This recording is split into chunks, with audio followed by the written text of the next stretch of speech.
So, kain po tayo ng santol. At pinabili ko kay ate. Nagdatang ate-ate? Sa may Agriskaya. Naalala ko yung santol na dun sa bahay namin dati nung bata ako. Parang may santol dun sa harapan namin. Hindi ko alam kung meron pa hanggang ngayon. Let's try. Pag kumakain ako ng santol, kahit maasim na, mas gusto ko pa rin yung sinasawsaw siya sa suka na may asin. Yung iba, parang nilalagyan na lang siya ng asin. Pero sa akin, mas gusto ko pa rin may suka.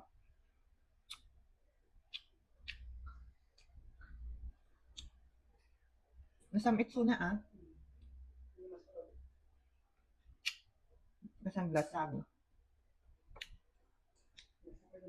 Sumala nang ina ah. Hindi mas.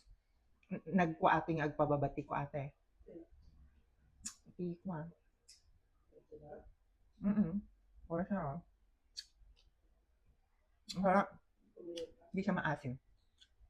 Tapos tong buto niya is laki.